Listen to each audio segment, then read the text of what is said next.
Of all of America's first ladies, Eleanor Roosevelt was truly a first among equals, charting her own distinctive course both during and after her White House years. Mo Rocca has her story. Ladies and gentlemen, the most admired woman of our time, Mrs. Eleanor Roosevelt. In 1960, the chairman of the board asked the First Lady of the world if she had one word of encouragement for viewers of his Frank Sinatra ABC special. That one word would be hope. Just hope? Yes, it's the most neglected word in our language. Yes, hope. High hopes. Those high apple pie in the sky hopes. Propelled Roosevelt to become a globe-trotting humanitarian. Man must have freedom in which to develop his full stature. And for 12 years, America's First Lady, emphasis on first. She's the first Lady to cross the country by air. She's the first Lady to have press conferences. And as David Michaelis chronicles in his new biography, published by Simon & Schuster, a Viacom CBS company, Eleanor Roosevelt was also the First Lady to write a daily newspaper column and host a weekly radio show. We still see in the youth of today an absolute faith in their own ability to work out our destinies. Of all the monikers, titles assigned to her, which was the one that was her favorite? She registered herself over and over again as homemaker. What? Are you serious? Or housewife. She thought that you were a genius if you could make a home anywhere you were. Feeling at home with herself was a lifelong journey for Eleanor. She was born in 1884 into material wealth and emotional scarcity. She wasn't allowed to show fear. She wasn't allowed to cry. If she was upset, she was told to go in the bathroom, put her head over the tub, and cry there. She adored her father, the brother of future President Teddy Roosevelt, but he struggled with addiction. Her mother, said to be the second most beautiful woman in New York, openly mocked Eleanor for her serious demeanor, calling the young girl Granny. It was a way of saying not just, you look old and sour, you look like something I don't want to be, and I don't want my family to have anything to do with. It was a real excommunication. And what did that do to Eleanor? Well, she herself would say, I wanted to sink into the floorboards. Orphaned at the age of 9, she was engaged at 19 to her fifth cousin, the ambitious Franklin Delano Roosevelt. What did Franklin see in Eleanor? Well, she had one thing. She was the president's niece. He worshipped Theodore Roosevelt. Meeting Eleanor was the moment where he could say to himself, by God, I'm marrying that woman and I'm going to be president of the United States myself. The marriage would become one of history's great political partnerships. She immediately feels useful. Useful and therefore loved. And I think the great disconnect for them was in discovering that they could only be useful to each other, but might not make each other happy as intimates.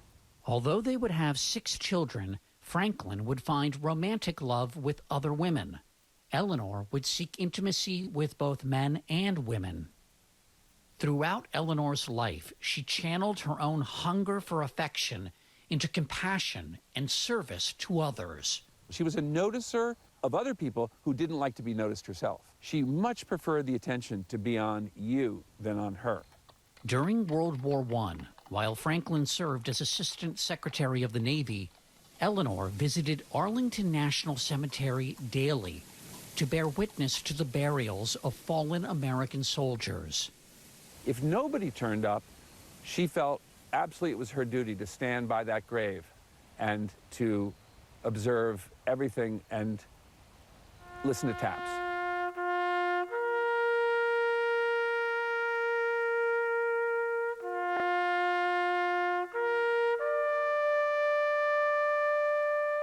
I was just thinking, I began every morning for a number of years when I was writing this book, listening to taps. And taps is sort of the Eleanor Roosevelt anthem, because in it she was able to connect through sorrow and pain to the country in its most sorrowful and painful moments. Loss. It's what her life was primarily based on. By the time Franklin was elected president, he had been stricken by polio. Eleanor became his eyes and ears, going right to the source of the country's pain during the Depression, meeting miners in Appalachia, challenging Southern Democrats to support anti-lynching legislation, and during World War II, visiting internment camps where Japanese Americans were imprisoned simply because of their race.